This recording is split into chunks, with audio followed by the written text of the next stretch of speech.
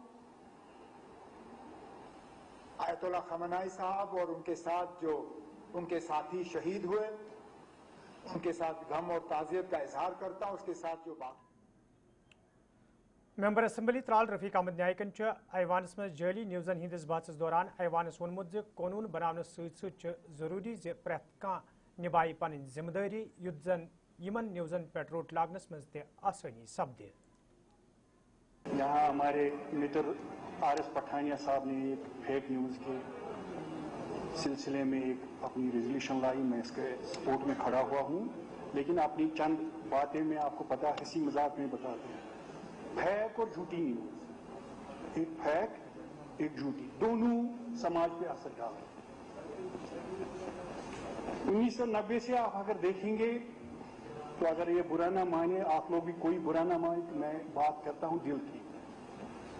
ہمارے پڑوسی ملک سے روز شام کو ایک ریڈیو اسٹیشن چلتا تھا, وہاں سے تو روز یہ نیوز آتی تھی کہ لال قلعے پہ آج کل ہم جھنڈا چڑھائیں گے. ریسنٹلی جب آپریشن سندور ہوا تو یہاں سے بھی میڈیا چینل جو اپنے آپ کو بڑی بڑی میڈیا, وہ تو کراچی تک تو بھی پہنچ گئی تھی. کراچی بھی لے لیا تھا, لاہور بھی لیا تھا. حالانکہ فوج اس کو نکالتی تھی, ہم نے کچھ نہیں کیا.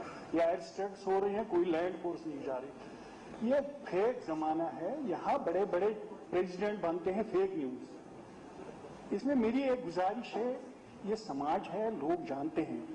آپ ہی اسپیکر صاحب ہیں, آپ کے کرو, مجھے پتا ہے آپ آئنسٹار ہیں, لوگوں کو بھی پتا ہے. میں ہوں ترال کا, مجھے سب جانتے ہیں یہ بدماش ہے, چور ہے.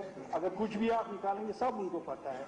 ہاں, جہاں تک قانون لانے کا ہونا چاہیے کام, کیونکہ بے لگام کوئی بھی بیوروکریسی ہو, پولیٹیکل سسٹم ہو, یا اپنے بزنس سسٹم ہو, یا اپنا اس کو آپ میڈیا برادری کہتے ہیں, یہ بھی بے لگام نہیں ہونا چاہیے. لیکن ان کو بھی سماجی ذمہ داری نبھا. اب کشمیری آپ کو پتا ہے طبیعتاً اس کو آدھا پون چمچہ, جب تک آپ اس کو پھینک کا بھی اس کو نیوز میں مزہ نہیں آتا ہے. تو یہ نیوز چلتے ہیں. آپ ایک گریزی صاحب پی ڈی پی ہینڈل وینڈل چلتے رہتے ہیں. آپ اپنے علاقے میں کام کیجئے, لوگ کہاں پہ آپ ووٹ دینے لگیں گے یہ لوگوں کو پتا ہے. ہم بوڑھے آدمی ہیں, آپ کو کسی عورت کے ساتھ دکھائیں گے, اس کا کچھ لوگ مانیں گے ہی نہیں. تو لہذا قانون بھی ہونا چاہیے, لیکن اپنی بھی سماجی ذمہ داری ہے. کیونکہ ہم بھی کبھی کبھی اسٹیج پہ ایسے ٹوکے پھینکتے ہیں. آپ دیکھیے ابھی ایران اور جو امریکہ کا جنگ, آپ اگر یہ نیوز چینل مجھے تھوڑا زیادہ آتا نہیں ہے, پھر بھی آپ اگر دیکھیں گے تو اس میں 90% جھوٹ ہوتا ہے.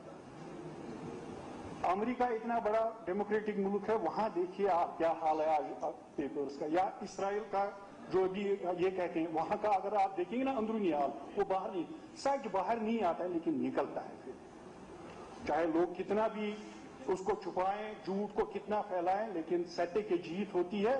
میں امید وادی کشیر مز یہ ڈیزل پیٹرول تو رسوئی گیس حاصل کرنے باپت وتمن دہن مز بج بجہ لان وچھن آئی, تو لوکو طرف ون آو امہ سۭتۍ چھُ بلیک مارکیٹنگ مز اضافہ سپدمت. تتہ لیگل میٹرالوجی محکمہ طرف شہر سرینگرس مز خصوصی ڈرائیو شروع کرنے آمت. یتھ دوران پیٹرول پمپن ہز مکمل چیکنگ عملہ مز انس علاوہ گیس ایجنسین ہز تہ چیکنگ عملہ مز انہ آئی. ات موقع پہ یہ کیاہن ڈیلرن خلاف کاروٲیی عملہ مز انہ آئی. تتہ ذمہ دارو طرف ون آمت یہ مہم روز برہ کن تہ جاری.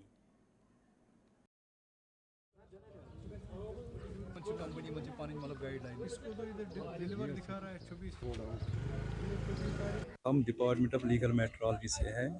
تو ہم نے آج جو چیکنگ کی ہے, ہم نے مختلف پیٹرول پمپوں اور گیس ایجنسیوں کی چیکنگ کی ہے. ریگارڈنگ اس میں ڈیلیوری دیکھی اور سٹاک ویریشن کے ریلیٹڈ ہم نے چیکنگ کی ہے. جہاں پر بھی ہمیں تھوڑی سی ڈسکرپیشن یا کچھ ملا تو اس کے لیے ہم نے نوٹس لے لیا, تو ان کے خلاف ایکشن لیں گے.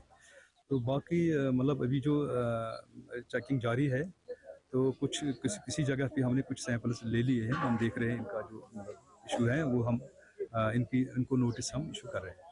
لوگوں کی شکایت یہ بھی ہے کہ جو ہے گیس پراپرلی ان تک نہیں پہنچ رہا ہے, کیونکہ بلیک مارکیٹنگ کا وہ نہیں, ابھی آپ کے سامنے بہت سارے کنزیومر ہمارے سامنے آئے ہیں. ان کے کچھ ایشو ہیں, کچھ کے KYC کے ایشو ہیں. کسی نے پچھلے سال گیس لیا ہے, آج وہ دوبارہ آیا ہے, پورے 1 سال کے بعد وہ گیس سلنڈر لے رہا ہے.